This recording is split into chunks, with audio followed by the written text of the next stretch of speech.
Hi, I'm Katie, and I'm a junior in CC studying music with a minor in education studies. On campus, the main things I'm a part of is music directing for CU now. In addition to that, I'm also the president and clarinetist in CUO, which is the Columbia University Orchestra. Yeah, conducting was like a frontier.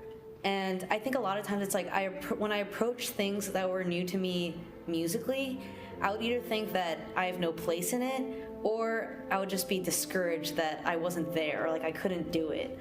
But conducting was the first thing in a very long time that I was just like, hey, I want to do this. And it was like challenging in a very positive way. So it pushed me more and more to like understand the music, which is why now when I'm like leading rehearsals or reading scores, it's like reading a book. It was just always a man on the podium. And I think for a long time, it's always been like, especially with clarinet playing, because a lot of it, I guess if you look at it in a physical sense, it's like you have to have big lungs and you have to be like a bigger person. So a lot of times it's like guys are bigger than girls. So it's always like the guy who's the principal clarinetist or the guy who's in the front with the girls in the back. The same has been with conducting too, especially since when you see women conducting, it doesn't look as natural as a guy conducting. So all of a sudden it's like there's automatically something fundamentally wrong about like me going like this. But it's like if we could keep trying to conquer that, keep trying to like get more women conductors out there, like me doing this like doesn't feel wrong. I think when I was a younger musician, I always thought that like it was only like the slow pieces, like immediately like Tchaikovsky comes to mind of like these like thick, rich chords on top of like a climactic melody. Like that's the only thing that can make my heart tremble. I've come to learn that it's sort of just what I find really effective about music is just the thoughtfulness that's put into it. So it doesn't necessarily have to be like the kind of orchestration or instrumentation that I mentioned before, but more just like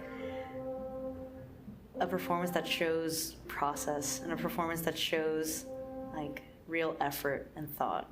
I would say Bernstein and my middle school band teacher when he was my age, hi Mr. Rowe, and my high school band teacher when he was my age, hi Mr. Lemma.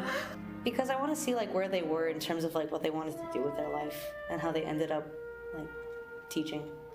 There's one song called What a Beautiful Name It Is, and there's like the regular songwritten version, and then there's like a gospel version.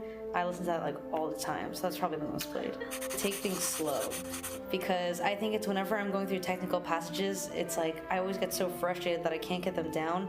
But it's like once I take the time to sit down, start at like quarter note equals 40, and then keep going up until the regular tempo, that's when I know that I've like learned the piece. And I think a lot of times we have to do that with life too, just like taking it slow. I don't want to say too many spoilers, but I'm working on a picture book. From watching cartoons, anything cartoons. Cookies, greatest weakness, specifically Oreos.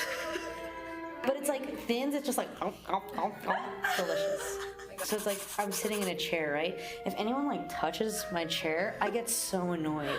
It's like, I don't know why. It's like I feel it and I know that it's not of me. So I just like get really tense. Sassy signs. So yeah, let's say in a bathroom and it's like, there's a sign that says like, it should say something very straightforward on the lines of like, please clean up after yourself. But it says something like, there are no maids in this. It's like, dude. And what bothers me is that like the person writing it must have been like, but it's like, it's inanimate. Like, it can't tell me what to do that sassily. Like, just tell me, clean up after myself, and I will. But it's like, your mom is not here to clean up this bathroom. I'm like, it irritates me. It upsets me. But like, timeliness. Would you say you're like pretty on time to? Yeah. How do you do that? Okay, that's the key. I do.